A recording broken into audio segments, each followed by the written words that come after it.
मुग़ल साम्राज्य आज का हम लोग का टॉपिक है और इसी मुग़ल साम्राज्य के बारे में इसकी जो शुरुआत कैसे हुई इसके ऊपर आज चर्चा करेंगे। ये भी एक लंबा टॉपिक है, इसमें कई सारे वीडियोस लगेंगे, तो आने वाले दिनों में 3-4 दिन तक हम लोग मुग़लों के बारे में ही बातचीत करेंगे। ये जो मुग़ल एम्पायर था, मुग़ल साम्राज्य था, इस मुग़ल साम्राज्य का जो संस्थापक था वो था बाबर। बाबर जो था ये पहला मुग़ल बादशाह माना जाता है। बाबर, इसका जो टाइम पीरियड था इंडिया में 1526 से 1530 तक था, 1526 to 1530। अब ये जो बाबर था भारत में पहला मुग़ल बादशाह, पहला बादशाह मुग़लों का, तो इसको बादशाह कहा गया। जैसे यहाँ पर हम शब्द इस्तेमाल करें मुग़ल बादशाह, जैसे अकबर या जहांगीर या शाहजहाँ या औरंगजेब, इन लोगों के लिए मुग़लों के लिए बादशाह शब्द का इस्तेमाल किया। जबकि इसके पहले हम लोग जब दिल्ली सल्तनत देख रहे थे तो दिल्ली सल्तनत में आपको बताते थे कि पहला सुल्तान है तो अंतिम सुल्तान है, तो वहाँ पर जो शासक थे उनको हम लोग सुल्तान कह रहे थे, और जबकि यहाँ पर बादशाह कहते हैं। तो ये जो बादशाह शब्द है या सुल्तान शब्द है, ये दोनों शब्द एक ही है या दोनों में कुछ डिफरेंस है, दोनों में कुछ अंतर है। तो जनरली देखने में एक ही जैसा लगता है कि जो राजा हो उसको बादशाह कहें या सुल्तान कहें, ये देखने में तो एक जैसा लगता है, लेकिन एग्जैक्टली इसमें कुछ बेसिक डिफरेंसेस थे, कुछ मौलिक अंतर थे। मौलिक अंतर होने का मतलब है कि जैसे जब जो सुल्तान लोग थे दिल्ली सल्तनत वाले, जो सल्तनत के जो सुल्तान थे, जैसे अलाउद्दीन खिलजी था तो मोहम्मद बिन तुगलक था, तो ये लोग जो सुल्तान होते थे, जब ये सुल्तान बनते थे तो ये संप्रभु नहीं थे, सोवरेन, मतलब इनके ऊपर ऐसा नहीं था कि ये बिल्कुल स्वतंत्र थे, इनके ऊपर कोई नहीं है। इन लोगों का मानना था तुर्की काल में, दिल्ली सल्तनत के टाइम में, कि पूरी दुनिया में जहाँ भी मुस्लिम साम्राज्य है, मुस्लिम राज्य है, उसका जो मुखिया है, उसका हेड है खलीफा। खलीफा के अंडर में ये लोग सुल्तान बनते थे, यानी सुल्तान बनने के बाद परमिशन लेते थे खलीफा से, खलीफा उनको खिलवत देता था, तब वो सब सुल्तान माने जाते थे। यानी खुदा के बाद खलीफा के अंडर में सुल्तान होते थे, ठीक। यानी वो लोग खलीफा के अंडर में खुद को मानते थे और उसके हिसाब से चलते थे। जबकि मुग़लों ने इस परंपरा को बिल्कुल फॉलो नहीं किया, उन्होंने खुद को खलीफा के अंडर नहीं, खुद को खलीफा के पैरेलल कर दिया। यानी वो जो मुग़ल थे ये किसी को अपने आप को खलीफा के अंडर में, खलीफा के बराबर मानते थे, ठीक। और जबकि सुल्तान जो थे वो खलीफा के अंडर में अपने आप को मानते थे। तो इसलिए ज़्यादा सोवरेन, ज़्यादा संप्रभु जो थे वो मुग़ल थे, क्योंकि उन्होंने किसी की अधीनता स्वीकार नहीं की और अपनी सार्वभौम सत्ता भारत में स्थापित की। इसीलिए हमारे भारत के इतिहास में मुग़लों का जो स्थान है वो तुर्कों की तुलना में ज़्यादा अच्छा माना जाता है, दिल्ली सल्तनत की तुलना में ज़्यादा अच्छा माना जाता है, क्योंकि मुग़ल जो थे वो किसी के अंडर में नहीं थे और भारत में जब यहाँ पर बसे तो यहाँ की सभ्यता, संस्कृति, यहाँ के कल्चर के हिसाब से उन्होंने अपना सिस्टम डेवलप किया। जबकि जो तुर्की थे, जो सल्तनत वाले हम लोग देखते हैं, गुलाम खिलजी, तुगलक, सैयद लोदी, ये लोग बाहरी थे और ख़ुद को लास्ट तक बाहरी मानते रहे और खलीफा के जो आदेश होता था उसको लागू करने का प्रयास करते थे। खलीफा जो कहता था दारुल हर्ब को दारुल इस्लाम में बनाना है और इस्लामिक परंपराओं को मानना है, तो जैसा खलीफा कहता था वैसा फॉलो करने की कोशिश करते थे। अपनी कोई स्वतंत्र उनकी धार्मिक सोच या कोई स्वतंत्र नीति नहीं थी। जबकि मुग़लों ने उस सिस्टम को बिल्कुल ख़त्म कर दिया, खुद को खलीफा की सत्ता के बिल्कुल पैरेलल इस्टेब्लिश कर दिया। इसलिए ज़्यादा संप्रभु, ज़्यादा सोवरेन कौन थे? मुग़ल थे, ठीक है। इसीलिए इनको क्या कहा गया? बादशाह कहा गया। अब ये जो पहला मुग़ल बादशाह था बाबर जो था, एक्चुअली ये मिक्स्ड ब्लड था, मिश्रित वंश था ये। इसके जो पिता का जो वंश था वो माना जाता है कि वो जो ये तैमूरलंग था, तैमूर का वंशज था, और उसकी जो माँ थी वो ये चंगेज़ खां की वंशज मानी जाती है। तो चंगेज़ और तैमूर का मिला जुला ब्लड था ये। हालांकि ये जो थे, जो बाबर था, ये थे बेसिकली तुर्क ही, ये भी तुर्क ही थे, लेकिन तुर्कों की एक शाखा थी चगताई तुर्क। तो ध्यान रखेंगे, मुग़ल जो लोग थे, जैसे बताया कि सबसे पहले अरबी लोग आए, अरबों के बाद तुर्क आए, उसके बाद अफ़गान आए, तो जो मुग़ल थे ये भी तुर्क थे, ठीक है। तो और तुर्कों की एक ब्रांच थी, उसको कहा जाता है चगताई तुर्क। चगताई तुर्क थे ये, और इनकी जो ऑफिशियल टाइटल होती थी, जैसे बाबर अपने नाम के आगे जब तक बादशाह नहीं बना था तब तक वो अपने नाम के आगे मिर्ज़ा लगाता था, ठीक है। तो इसलिए मुग़ल अपनी जो ऑफिशियल टाइटल मानते थे, अपनी जो औपचारिक उपाधियाँ मुग़लों की होती थी, मिर्ज़ा होते थे। तो मुग़ल अपने नाम के आगे क्या लगाते थे? मिर्ज़ा लगाते थे। जबकि बेसिकली क्या थे? तुर्कों की एक ब्रांच थी, चगताई तुर्क थे ये लोग, ठीक। चलिए, तो यही जो बाबर था, बाबर का जन्म जो था वो काबुल के पास में हुआ था और इसके जो पिता थे वो फरगना की एक छोटी सी रियासत के शासक थे। बाद में उनकी मौत हुई तो मात्र 12 साल की उम्र में जो बाबर था वो 1494 में वो शासक बना। और जब वो शासक बना फरगना ट्रांसक्सियाना के पास का एक छोटा सा राज्य था, लेकिन बहुत विपरीत परिस्थितियों में वो शासक बना था क्योंकि उसके अपने रिश्तेदारों से बहुत सारे चैलेंजेस उसको मिल रहे थे। साथ ही साथ उज़्बेकों ने उस पर हमला कर दिया फरगना पर। उज़्बेकों ने फरगना पर हमला किया, फिर वहाँ से भाग के वो काबुल आया। काबुल से फिर से उसने फरगना पर आक्रमण करने का प्रयास किया, उसको जीतने का प्रयास किया। और शुरुआती जो उसका 8-10 साल था पूरा वो संघर्ष के ही दौर में ही बीता, लगातार वो लड़ता रहा। तो उस लगातार लड़ने और काबुल से वो लगातार फरगना पर अपने कब्जा करने की कोशिश करता था। 1-2 बार बीच में उसका कब्जा हुआ भी, लेकिन हैबाती खां उसका नाम था, उज़्बेक का। हैबाती खां ने उसके सारे प्रयासों को विफल कर दिया। तो लगातार असफलताओं से वो बिल्कुल त्रस्त हो चुका था और उसकी लड़ाई भी उस समय मध्य एशिया के जो बड़े बड़े योद्धा वर्ग थे उनसे चल रही थी। तो उन्हीं उज़्बेकों से जो और उस्मानियों से भी उसका संघर्ष था। तो उन्हीं उज़्बेकों उस्मानियों से संघर्ष करते करते वो बिल्कुल ऊब चुका था। फिर जब उसके वापसी के सारे रास्ते बंद हो गए तब उसने रुख किया भारत की तरफ। तो भारत आना, हालांकि इसने बाबर ने अपनी ऑटोबायोग्राफी में, अपनी आत्मकथा में ये लिखा है कि जब से मैं गद्दी पर बैठा तब से ही भारत मेरी एक इच्छा थी। मतलब उसकी एक इच्छा थी कि पहले जैसे तैमूर था, तैमूर ने भारत को लूटा था तो बहुत सारा धन दौलत उसके हाथ लगा था। यहाँ से बहुत सारे वो कारीगरों को लेके गया था, अपने अच्छी इमारतें बनवाई थी तैमूर ने। तो वो सारी चीज़ें बाबर के दिमाग में धंसी हुई थी। तो वो भी भारत विजय का सपना बहुत पहले से पाला हुआ था, लेकिन वही था कि उसको कोई बहुत मौका नहीं मिल रहा था, ठीक, क्योंकि उसकी अपनी खुद की स्थिति इतनी मजबूत नहीं थी कि वो बाबर भारत के बारे में सोच सके, क्योंकि भारत समृद्ध था लेकिन भारत में उस समय बड़ी बड़ी शक्तियाँ थीं।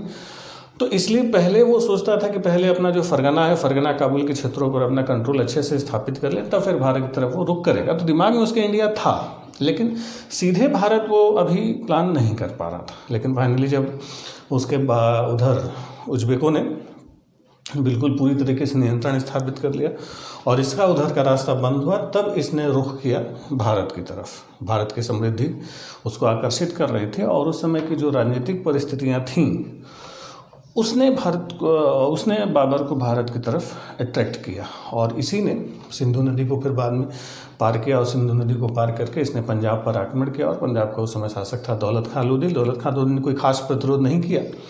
फिर उसने बाबर से संधि कर ली और बाबर के प्रस्ताव को स्वीकार किया और बाबर का जो दूत था उसको पंजाब में रहना स्वीकार किया। फिर बाबर वापस लौट के आया। दौलत खां लोधी ने फिर से पलटी मारी और उसके दूत को नज़रबंद कर दिया और फिर से पंजाब में स्वतंत्रता की घोषणा कर दी। फिर यहाँ पर जो दौलत खां लोधी था वो एक्चुअली उस समय दिल्ली का जो सुल्तान था, लोधियों का शासन था उस समय दिल्ली में, इब्राहिम लोधी का वो चाचा था रिश्ते में। तो दौलत खां लोधी इब्राहिम खां लोधी से बड़ा चिढ़ता था। वो खुद सुल्तान बनना चाहता था लेकिन इब्राहिम लोधी ने बनने नहीं दिया, तो उसकी टेंशन थी। तो उसी कंडीशन में इसने जो दौलत खां लोधी था उसने फिर से पलटी मारी और अपना एक दूत बाबर के दरबार में भेजा। उसी समय मेवाड़ के शासक थे राणा सांगा। राणा सांगा जो थे सिसोदिया वंश के थे। इन्होंने भी इनवाइट किया बाबर को। हालांकि राणा सांगा और ये दौलत खां लोधी ने जो बाबर को इनवाइट किया इसका कोई बहुत हिस्टोरिकल एविडेंस नहीं मिला है। ये केवल बाबर ने अपनी ऑटोबायोग्राफी में लिखी है। हालांकि क्योंकि बाबर ने जितनी बातें लिखी हैं लगभग सही आप कह सकते हैं, तो केवल बाबर ने ही ऐसा लिखा है कि इब्राहिम लोधी और राणा सांगा का जो दूत थे वो मेरे पास मदद के लिए आए थे, उन्होंने भारत हमले के लिए इन्वाइट किया। ठीक, तो इस समय जो कंडीशन थी यानी खुद बुला रही थी उसको कि अब आ ही जाओ, तुम्हारा इंतजार कर रहे हैं सब। ठीक, तो वही जब भारत पर उसका हमले का मूड बना तो उस समय भारत में अलग अलग छोटी छोटी शक्तियाँ अपना सर उठा रही थी। इधर मेवाड़ में राणा सांगा इब्राहिम लोधी को चैलेंज दे रहे थे। उन्होंने घटौली की लड़ाई में इब्राहिम लोधी को पराजित भी कर दिया था। इधर सिंध में शाह बेग का शासन था, गुजरात में बहादुर शाह था, विजयनगर में इस समय कृष्णदेवराय का शासन था, नुसरत शाह बंगाल में था, मालवा में जो था वो महमूद शाह सेकंड था और उधर कश्मीर में मोहम्मद शाह था। तो अलग अलग छोटे छोटे राज्य बटे हुए थे। कई सारे राज्यों का उल्लेख खुद बाबर ने अपनी ऑटोबायोग्राफी में किया है। तो इन्हीं परिस्थितियों में जब उसको इन्विटेशन मिला तो वो फिर से सिंधु नदी पार करता है। सिंधु नदी पार करके 1520-21 में उसने पंजाब में भीरा और सियालकोट पर कब्जा कर लिया। भीरा के किले पर जब उसने कब्जा किया तो जो भीरा पर उसका हमला हुआ तो तो ये भीरे के हमले में पहली बार उसने भारत में माना जाता है कि तोपों का इस्तेमाल किया था। तो जो तोपों का इस्तेमाल उसने किया, जो अपनी आर्टिलरीज यूज़ करनी शुरू की, वो सबसे पहले भीरा के किले पर ही उसने इस्तेमाल किया। कई सारे क्या, खुद बाबर ने अपनी आत्मकथा में लिखा कि तोपों का इस्तेमाल या बारूद का इस्तेमाल सबसे पहले उसी ने शुरुआत किया, उसके पहले बारूद वगैरह का इस्तेमाल नहीं होता था। ठीक, फिर उसके बाद वो आया भारत। तो जब पंजाब पर इसका कब्जा हुआ तो उसका सीधा चैलेंज हुआ दिल्ली की तरफ, लेकिन अभी भी काबुल में परिस्थितियां बहुत ख़राब थी तो उसको वापस लौटना पड़ा। फाइनली इब्राहिम लोदी भी अपनी ताकत इकट्ठी करता है और बाबर के खिलाफ निर्णायक लड़ाई लड़ने के लिए आगे बढ़ता है। तो इसी इब्राहिम लोदी और बाबर के बीच जो निर्णायक लड़ाई होती है वो होती है 21 अप्रैल 1526। तो 21 अप्रैल 1526 को हुआ था पानीपत फर्स्ट बैटल। और ये जो पानीपत फर्स्ट बैटल किसके बीच हुआ? बाबर और इब्राहिम लोदी के बीच। हालांकि ये जो पानीपत की पहली लड़ाई थी, बाबर का भारत का पहला हमला नहीं था। इसके पहले ये 4 हमले ऑलरेडी ये कर चुका था, ये इसका 5वां हमला था। अब यही जो पानीपत की लड़ाई थी, पानीपत का जो पहला युद्ध था, ये बहुत ही निर्णायक लड़ाई साबित होती है। बहुत ही निर्णायक लड़ाई साबित होने का मतलब है कि उस समय जो लोदी थे अपनी ताकत इकट्ठा की इब्राहिम लोदी के नेतृत्व में, उधर बाबर भी अपनी पूरी ताकत के साथ आया। और बाबर की जो सबसे बड़ी ताकत है, हालांकि सेना उसके पास कम थी, माना जाता है कि बाबर के पास केवल 12,000 की फौज थी। 12,000 की फौज के साथ उसने सिंधु नदी को पार किया और इधर लोदियों के पास लाखों की फौज इकट्ठा थी। बाबर ने अपने जो इसके उस्मानिया तोपची थे, उस्ताद जो इसके थे, जो तोपची थे, उसका नाम था उस्ताद अली, और दूसरा इसका मुख्य जो बारूद खाना संभालता था मुस्तफ़ा। तो ये जो उस्ताद अली और जो मुस्तफ़ा थे, ये दोनों उस्मानी थे। इन सबों की उज्बेकों से लड़ने में बड़ी महत्वपूर्ण भूमिका थी। उज्बेकों से इन सबों ने बहुत लड़ाई लड़ी थी। तो उसी अनुभव का इस्तेमाल बाबर ने यहाँ पर किया पानीपत के मैदान में। इसके पास छोटी सेना थी, इसके बावजूद लाखों की अफगानों की सेना को इसने तितर बितर कर दिया। तो उसने जो अपनी युद्ध नीति अपनाई, जो उसने युद्ध पद्धति अपनाई, उसको तुलुगमा युद्ध पद्धति कहा जाता है, तुलुगमा वॉरफेयर। तो जो तुलुगमा इसकी युद्ध पद्धति थी, इसमें क्या किया कि उसे उस्मानी तोपचियों की मदद से उसने क्या किया, जो पहिए वाली गाड़ियाँ होती थी छोटी छोटी, तो उन पर जिस पे वो सामान वो लोग लाद के लाते थे, तो उन सामने बिल्कुल पहिए वाली गाड़ियों को रस्सी से एक दूसरे से बांध दिया, और गाड़ियों के बीच में जो गैप होता था उसी में उसने अपनी तोपें लगा दी। तो गाड़ी होती थी, फिर तोप होती थी, फिर गाड़ी, फिर तोप, पूरी तरीके से उसने सीरीज बना दी। तो इससे क्या हुआ कि उसकी तोपें जो होती हैं आगे पीछे वो मूव कर सकती थी, और तोपों की सुरक्षा के लिए उसने खंदक खुदवा दी थी, कोई सिपाही आ ना पाए सामने से उसको। ठीक है, और दोनों साइड सामने उसने तोपें इकट्ठा कर दी, और दाएं और बाएं से उसने अपनी सेनाएं लगा दी, जो घुड़सवार इसके तुर्की घुड़सवार थे। तो इन्हीं के माध्यम से उसने तुलुगमा युद्ध पद्धति, जिसमें तोपों का इसने बहुत ही रणनीतिक इस्तेमाल किया, और लड़ाई शुरू हुई। इब्राहिम लोदी भी हालांकि वीरतापूर्वक लड़ा, लेकिन मुश्किल से 2-2.5 घंटे की लड़ाई हुई थी। 2-2.5 घंटे की लड़ाई में अफगानों के पैर उखड़ गए, उनको भागना पड़ा, और इब्राहिम लोदी पकड़ा गया, और उसको खुद बाबर ने मारा। इब्राहिम लोदी दिल्ली सल्तनत में आपको पढ़ाते हुए बताया था कि इब्राहिम लोदी इकलौता सुल्तान था जो युद्ध के मैदान में लड़ते हुए मारा गया था। तो बाबर से लड़ते हुए इब्राहिम लोदी मारा गया था, और बाबर ने खुद अपने हाथ से मारा था। हालांकि बाबर ने इब्राहिम लोदी की तारीफ लिखी कि बहादुर योद्धा था, अपने ऑटोबायोग्राफी में लिखा कि वो बहादुर योद्धा था, लेकिन अनुभव उसके पास नहीं था। और बाबर जो था वो उज्बेकों और उस्मानियों से लड़ते लड़ते बिल्कुल पत्थर हो चुका था। तो उसका जीवन इतना संघर्षों से भरा हुआ था कि छोटे मोटे संघर्ष उसको पता नहीं चलते थे। तो मात्र 2-2.5 घंटे की लड़ाई में बाबर ने मैदान मार लिया, और यही जो पानीपत की लड़ाई होती है टर्निंग पॉइंट साबित हो जाती है। हालांकि पानीपत के विजय के बाद दिल्ली और आगरा का उत्तर का पूरा क्षेत्र बाबर के नियंत्रण में आ चुका था, लेकिन अभी भी बाबर के सामने बहुत सारा चैलेंज था। बाबर के सामने बहुत सारा जो चैलेंज था वो इसलिए था क्योंकि अभी राणा सांगा जो था, राणा सांगा ने अभी इसके खिलाफ अभियान शुरू कर दिया था। यानी राणा सांगा अभी भी चैलेंज प्रस्तुत कर रहे थे बाबर के खिलाफ, और बाबर अभी थोड़ा सा पानीपत की लड़ाई के बाद थोड़ा सा सुकून में आ गया था, रिलैक्स हो गया था कि अब लगता है कि भारत हम जीत चुके हैं। और इतना खुश हुआ कि माना जाता है कि काबुल के जितने नागरिक थे सभी नागरिकों को उसने अपनी विजय के उपलक्ष्य में एक चांदी का सिक्का बंटवाया था। इसी पानीपत की लड़ाई में जीत गया था तो चांदी का सिक्का बंटवाया काबुल में सभी नागरिकों को, और इसीलिए उसको वहाँ के लोग कलंदर कहते हैं। कलंदर मतलब बहुत मस्त मौला, दानवीर करने वाला। तो हर एक नागरिक को उसने काबुल के एक सिक्का दान करा है। तो उधर वो लगा हुआ था, लेकिन राणा सांगा भी तैयारी में लगे हुए थे। और राणा सांगा के नेतृत्व में बाकी जो अफगान थे, क्योंकि जो लोधी था अफगान था, और इससे पहले आपको बताया था कि जो लोधियों का शासन था लगभग 75 साल का शासन था, तो लोधियों ने ही मुगलों को सबसे ज़्यादा चैलेंज किया। तो राणा सांगा के अंडर में कई सारे लोधी जो थे, जिसमें इब्राहिम लोधी का जो छोटा भाई था महमूद लोधी भी राणा सांगा का साथ देता है। वहीं मेवात का शासक था हसन खां मेवाती, तो हसन खां मेवाती ने भी राणा सांगा का साथ दिया और राणा सांगा ने फिर अभियान किया बाबर के खिलाफ। बाबर ने राणा सांगा के ऊपर आरोप लगाया कि भाई आपने हमें इनवाइट किया था भारत कि हम लोधियों के खिलाफ आपकी मदद करेंगे, लेकिन जब हम पंजाब और दिल्ली पर हमला कर रहे थे तो राणा सांगा ने मदद नहीं की। राणा सांगा ने आरोप लगाया कि भाई आप कहते कि हमला करेंगे, लूटपाट करके वापस चले जाएंगे। राणा सांगा का ये अंदाजा था कि ये भी तैमूर की तरीके से आएगा और लूटपाट करेगा, वापस चला जाएगा। लेकिन पानीपत के बाद बाबर ने रुकने की घोषणा कर दी कि हम कहीं जाएंगे नहीं, अब यहीं रहेंगे, क्योंकि इतना धन दौलत उसको मिल चुका था और काबुल में इतनी गरीबी और मुफलिसी उसने देखी थी कि वो कहता है कि अब हमें काबुल की फ़कीरी की ज़रूरत है, मतलब काबुल की फ़कीरी हमारे लिए अब ख़त्म हो चुकी है, भारत का धन संपदा हमें मिल चुका है। तो जब इतना धन दौलत मिला तो वो रुकने का फैसला कर चुका था। तो बाबर ने तो रुकने का फैसला किया। राणा सांगा को टेंशन हो गई कि पहले बोला था चले जाएंगे, अब बोला है कि रुकेंगे। तो इसलिए अब राणा सांगा और इसके बीच बाबर के बीच लड़ाई बिल्कुल अनिवार्य हो गई। राणा सांगा ने अपनी पूरी फौज इकट्ठा की और बहुत बड़ी सेना इकट्ठी थी। माना जाता है कि राणा सांगा और बाबर की जो फौज के बीच 1 और 2 का रेशियो था, यानी अगर बाबर के पास 50,000 की सेना थी तो राणा सांगा के पास 1 लाख की सेना थी। बाबर ने होशियारी से आगरा से 40 किलोमीटर दूर एक गाँव था सीकरी के पास खानवा के मैदान में उसने अपनी सेना इकट्ठी की और यही 1527 में 1527 में खानवा का युद्ध हुआ, बैटल ऑफ खानवा। किसके बीच? बिटवीन राणा सांगा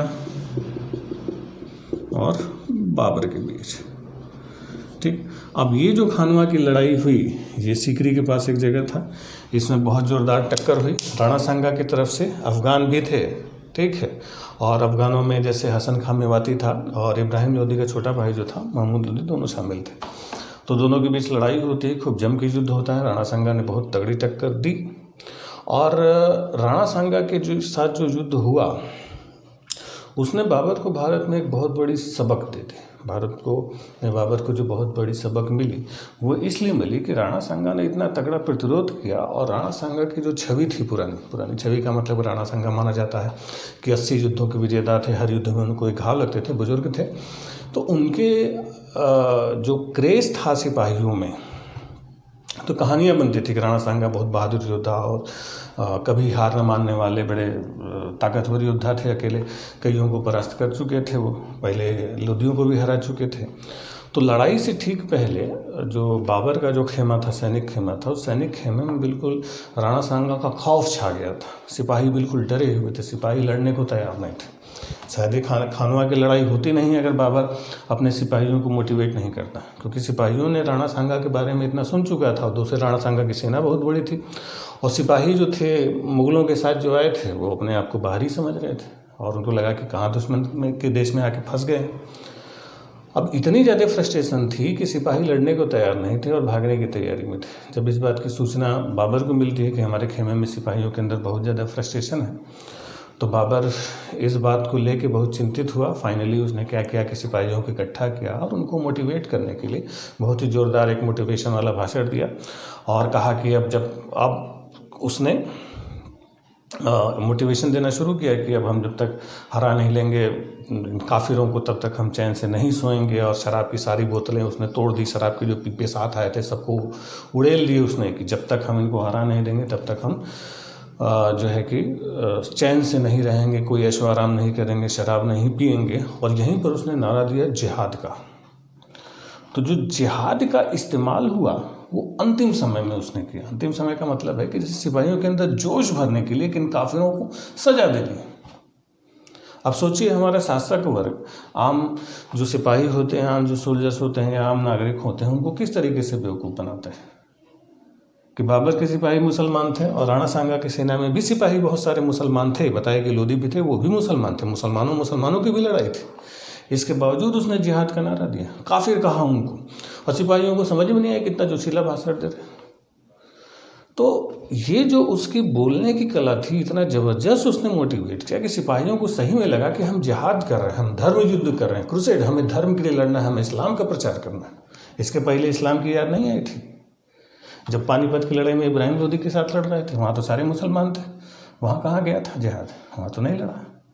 खैर, सिपाही बड़े भोले होते हैं, उनको बस राजा बहका देता है कि धर्म के नाम पर तो धर्म के नाम, जबकि ध्यान रखेंगे हमारे भारत में धर्म के नाम की कोई लड़ाई नहीं थी, ये राजनीतिक लड़ाइयाँ हुआ करती थी। धर्म का बस मुलम्मा चढ़ा दिया जाता था। ये अपनी विजय के लिए शासक ये समझाते थे सिपाहियों को कि हमें अब जब और कोई रास्ता नहीं बचा, भाई देख रहा था कि राणा सांगा के खिलाफ सिपाहियों का मोरल डाउन है, तो चलो धर्म का नाम दे देते हैं। तो ये जो समय समय पर बाद में कुछ राजाओं ने जो जिहाद का नारा दिया या जो विजय के बाद जो गाजी को उपाधि धारण की, वो एकदम शुद्ध राजनीतिक हुआ करती थी सिपाहियों को मोटिवेट करने के। और उसी में इतना ज़्यादा मोटिवेशन दिया कि अगले दिन लड़ाई लड़ी और दिन भर लड़ाई चली। शाम तक हालांकि बाबर की विजय होती है और राणा सांगा पराजित हो जाते हैं। उनको उनके अंगरक्षकों ने युद्ध के मैदान से हटा लिया। हालांकि राणा सांगा हार मानने वालों में नहीं थे, वो फिर से तैयारी करके और बाबर पर हमला करना चाहते थे। लेकिन राणा सांगा के खुद के रिश्तेदारों ने, जो करीबी रिश्तेदार और बड़े सामंत थे, उनको देखा कि उनकी जिद के आगे हम लोग का नुकसान हो रहा है, तो उन्होंने राणा सांगा को घायल थे उनको जहर देना शुरू किया और जहर दे के उनको मार डाला। राणा सांगा जैसे योद्धा को खुद उनके ही लोगों ने जहर दे के मार डाला था। तो हमारे जितने बड़े योद्धा थे सब ऐसे ही मरे, अपने ही लोगों ने मारा। खैर, तो इसी खानवा की लड़ाई जो बड़ी मुश्किल से उसने जीती थी, यहीं पर उसने जिहाद का नारा दिया और इसी युद्ध के विजय के बाद उसने गाजी की उपाधि धारण की। और जो उनके सिपाही होते थे, तीन सिपाहियों से जो मुसलमान होते थे, तमगा एक टैक्स लिया जाता था, तमगा करके समाप्ति की भी घोषणा कर दी। इतना जोश में आ चुका था। तो ये जो तमगागर समाप्त किया, इसी खानवा की लड़ाई के बाद अपने मुस्लिम सिपाहियों के लिए उसने ऐसा किया था जो मुसलमानों को खुश करने के लिए एक तरीके से। तो ये केवल जिहाद का नारा केवल युद्ध जीतने के लिए था। उसके बाद जिहाद वो भूल गया, क्योंकि उसके बाद भी कई लड़ाइयाँ उसके मुसलमानों के खिलाफ रही हैं। ठीक, चलिए, तो जितना पानीपत की लड़ाई ने उसको मजबूती नहीं दी, उससे ज़्यादा मजबूती उसको किससे मिली? खानवा से मिली। क्योंकि खानवा के बाद पूरा ये मेवाड़ और उत्तर भारत बाबर के कदमों में आ चुका था। अब बाबर तेज़ी से आगे बढ़ता है और अगले ही साल यानी 1528 में चंदेरी का युद्ध होता है।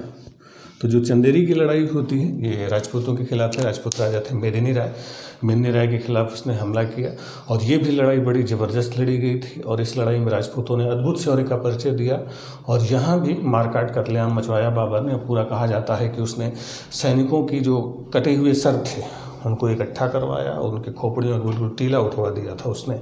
तो राजपूत मारे गए, लेकिन सारे मरे, कोई बचा नहीं, सब वीरतापूर्वक लड़ते हुए मारे गए।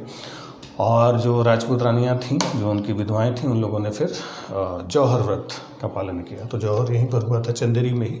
ठीक, सारे राजपूत मारे गए थे उस समय। क्लियर।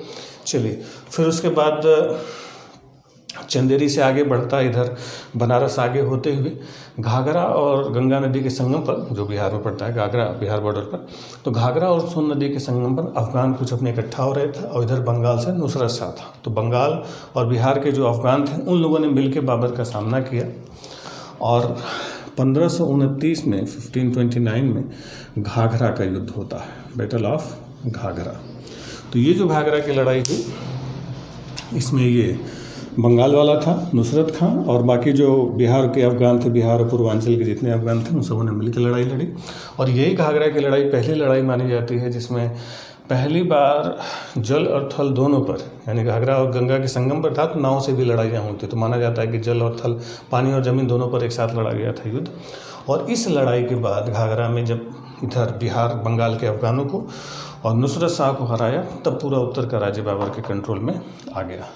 बाबर इसके बाद आगरा लौटता है, आगरे को अपना सेंटर बनाता है और आगरा में एक बिल्कुल ही ज्योमेट्रिकल शेप में उसने एक नूर अफ़गान एक बगीचा लगवाया था। बाबर को बाग बगीचे का बड़ा शौक था, तो उसने नूर अफ़गान नामक एक बगीचा लगवाया था।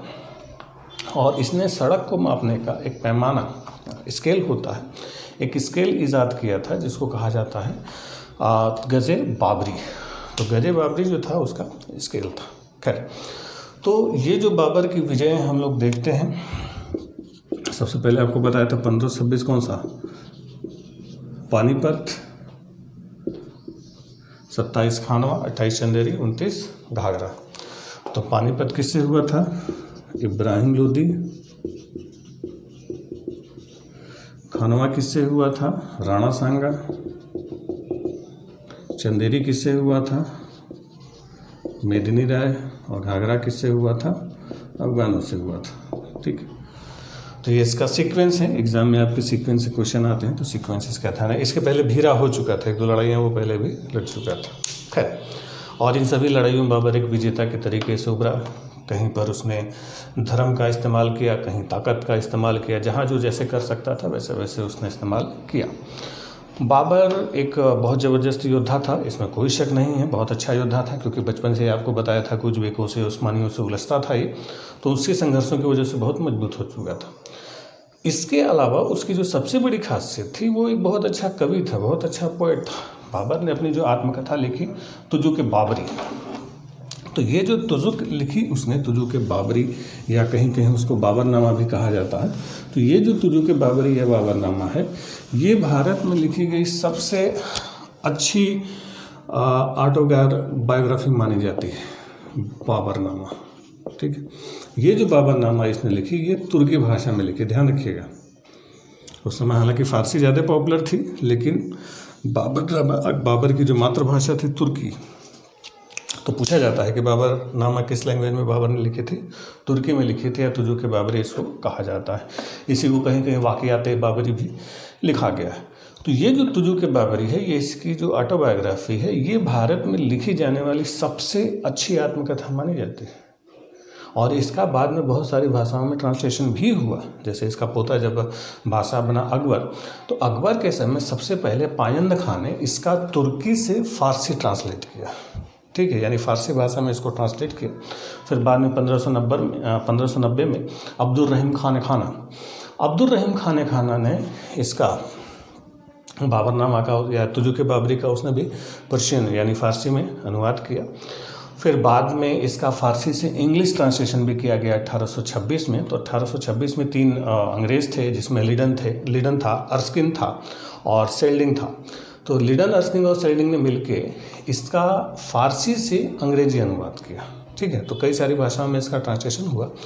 तो इसी में ये सारी डिटेल ये अपनी बताता है। जैसे जितने राजाओं के नाम लिखे हुए हैं, वो सारी डिटेल वो बाबर ने खुद अपनी बायोग्राफी में दी है। और उसमें सबसे ज़्यादा वो तारीफ़ करता है कृष्णदेव राय की। वो बताता है कि भारत के सबसे शक्तिशाली जो राजा था विजयनगर और कृष्णदेव राय, इसीलिए बाबर उत्तरी रहा, वो दक्षिण की तरफ नहीं बढ़ा, क्योंकि उसको पता था कि बहुत ताकतवर है। तो बाबर इधर नहीं आया था, उधर ही रह गया था। ठीक, तो वो खुद लिखा था कि और कृष्णदेव राय सब भारत के सबसे शक्तिशाली राजा हैं। मेवाड़ के राणा सांगा के बारे में उसने लिखा। इब्राहिम लोदी की तारीफ लिखी, सब कुछ लिखा उसने। इसकी जो विश्लेषण करने की जो क्षमता थी, जो एनालिसिस करने की पावर थी, ये बड़ी ज़बरदस्त थी। विश्लेषण बड़ा अच्छा करता था। इसकी जो दृष्टि थी वो बहुत महीन थी। वो सारी चीज़ों के बारे में बड़ा सटीक वो लिखता था। यहाँ के मौसम के बारे में, यहाँ के लोगों के बारे में, यहाँ के रहन सहन, इमारतें, आर्ट, कल्चर, आर्किटेक्चर, सब के बारे में इसने लिखा है। यहाँ के बाग बगीचे, फूल फल, सबको डिटेल में उसने लिखा है। और यहाँ के लोगों के स्वभाव के बारे में, राजाओं की जितनी जानकारियाँ हो सकती थी, वो सारी चीज़ें उसने अपने हिसाब से लिखी हैं। उसको भारत की सारी चीज़ों के अलावा जो चीज़ें लिखी हैं वो तो खैर डिटेल में है। हालांकि उसको भारत की 1-2 चीज़ें बिल्कुल पसंद नहीं आती थी। उसको भारत का मौसम रास नहीं आता था, और उसको काबुल का मौसम बड़ा याद आता है। काबुल ही उसके बर्थ प्लेस था, तो बताता है कि काबुल का बड़ा खुला साफ़ सुहाना मौसम बड़ा अच्छा लगता है। भारत में बहुत ज़्यादा बारिश, हालांकि उसने लिखा है कि रोज़ बारिश होती है, रोज़ बारिश तो भारत में कहीं नहीं होती। तो उसने लिखा है कि इतनी ज़्यादा और अक्सर बारिश होती रहती है। उस बारिश की वजह से हमारी तलवारों में जंग लग जाते हैं, बारूद ठीक ढंग से काम नहीं करते, और बारिश के बाद बिल्कुल चिपचिपा मौसम, बिल्कुल उमस भरी गर्मी, जैसे उमस वाला होता है ना, पसीना हो जाता है, चिपचिपा सूखता नहीं, तो बिल्कुल उमस वाला मौसम, उसका दमघोटू मौसम लगता है उसको। और काबुल का साफ़ सुहाने मौसम को याद करता है। और भारत के दमघोटू मौसम की बिल्कुल उमस होती है, यहाँ हमारा दम घुटता है, बिल्कुल रास नहीं आ रहा था। तो इसीलिए जब 1530 में इसकी मौत हुई, तो 1530 में इसकी मौत हुई, तो इसकी मौत के बाद आगरे में जो इसने नूरे अफगान बनवाया था अपना बगीचा, तो इसको आगरे में ही दफन कर दिया। आगरे में एक जगह है आराम बाग, तो आराम बाग में इसको दफन कर दिया गया बाबर को। अब इसको दफन तो कर दिया गया, लेकिन अंदर उसका दम घुटने लगा कि बस उसको यहाँ पर मज़ा नहीं आता था। तो फिर बाद में इसको फिर उखाड़ के ले गए और फिर फाइनली इसका जो बर्थ प्लेस था काबुल। तो फाइनली जो बाबर का मकबरा बना वो कहाँ बना? काबुल में बना। तो अगर पूछा जाए बाबर का मकबरा कहाँ पर है? काबुल में। अब जैसे एक लाइन हम क्या बोले कि बाबर को दफन किया गया, फिर इसका दम घुटने लगा। अब मरने के बाद इंसान का दम कैसे घुटा होगा? तो एक्चुअली हुआ ये था कि जब इसकी मौत हुई तो इसको यहाँ पर इसके बेटों ने दफन कर दिया। फिर इसके बेटों ने इसकी आत्मकथा पढ़ी होगी, तो उसमें लिखा था उसने कि भाई यहाँ बड़ा दम घुटता है, यहाँ पर चैन नहीं मिलता, हमको काबुल की बड़ी याद आती है। तो उसके बेटों को लगा कि अब्बा हुजूर को नीचे भी यहाँ चैन नहीं मिल रहा होगा, मरने के बाद भी दम घुट रहा होगा, वहीं लेके चला जाए। तो सबने फिर से उखाड़ा उसको और ले आके फाइनली काफन में दफन किया। तब से वहीं पर वो पड़ा हुआ है चैन से, नहीं तो पता नहीं यहीं छोड़ दे, भूत प्रेत बन के परेशान करे हम लोग को। खैर, तो फाइनली इसका मकबरा कहाँ पर है? काबुल में है। यही भारत का पहला मुग़ल बादशाह है जिसका मकबरा भारत से बाहर है। ध्यान रखेंगे, मुग़लों के मकबरों से क्वेश्चन आते हैं, तो ये जो ऐसा मुग़ल बादशाह था जिसका जो मकबरा है वो भारत से बाहर बना। ठीक, चलिए। अब जो बाबर था, बाबर के 4 बेटे थे। यही बड़ी समस्या थी, क्योंकि बाबर को पता था कि 4 बेटे थे, 4 ठीक ठाक थे। तो इसको लगा कि कहीं सक्सेशन वॉर न शुरू हो जाए, कहीं उत्तराधिकार युद्ध न शुरू हो जाए। तो इसने क्या किया कि अपने जो साम्राज्य का एक वसीयत तैयार किया। वसीयत होता है तो पहले बंटवारा कर दिया। तो इसका जो सबसे बड़ा बेटा था इसका हुमायूं, ठीक है, कामरान,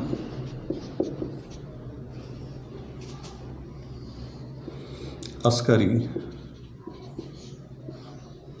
और हिंदाल, इसके 4 बेटे थे, हुमायूं, कामरान, अस्करी और हिंदाल। तो जो कामरान था, मतलब सबका बंटवारा उसने कर दिया, प्रॉपर्टी का बंटवारा उसने वसीयत पहले ही लिख दिया था। तो जो कामरान था, तो कामरान को इसने दिया काबुल, बेटा तुम काबुल वाला क्षेत्र संभालोगे, जो इनका मूल निवास था। अस्करी को मिला संभल,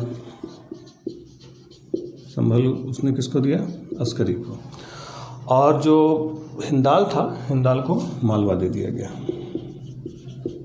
ठीक है, यानी छोटे थे ये सब, जिनको छोटे छोटे रियासतें। मेन जो आगरा और दिल्ली वाली रियासत थी वो इसके सबसे बड़े बेटे को मिली, किसको? हुमायूं को। अब वसीयत अगर किया गया है तो वसीयत में कायदे से बंटवारा होना चाहिए, भाई जितने बच्चे हैं सबको बराबरी से दिया जाए। आज भी जैसे बंटवारा अगर होता है भाइयों में, तो ऐसा तो होता नहीं कि जो बड़ा भाई है उसको ज़्यादा हिस्सा मिले और छोटा भाई है उसको कम हिस्सा मिले। बाबर की यही गलती हुई, उसने बड़े वाले को ज़्यादा दिया, छोटे वालों को कम दिया। तो जाहिर सी बात है, अगर वसीयत हुई है, 4 बेटे हैं, तो बराबर होना चाहिए था। इसी बात को लेके ये चिढ़े हुए थे। अब बाबर तो मर गया, इसका तो कुछ कर नहीं सकते, तो अपनी दुश्मनी सब किससे निकालेंगे? हुमायूं से निकालेंगे। हालांकि हुमायूं ने बराबरी से बंटवारा किया, मतलब कि इन सबों को संभालने की कोशिश की, क्योंकि ये छोटे भाई थे, लेकिन इन सबों ने कभी भी हुमायूं पर भरोसा नहीं किया। जब हुमायूं की स्थिति अच्छी होती थी तब उसका सभी सब सपोर्ट करते थे, जब हुमायूं की स्थिति खराब हो जाती थी तो ये सब लड़ने भी पहुंच जाते थे।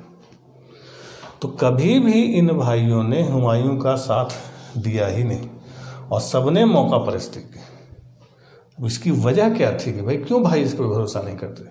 ये बाबर की वसीयत थी कि भाई अगर भाईचारा है, बराबरी का बंटवारा, वैसा थोड़े कि बड़े वाले को ज़्यादा देंगे, छोटे वाले को कम देंगे, तो झगड़ा होगा ही होगा।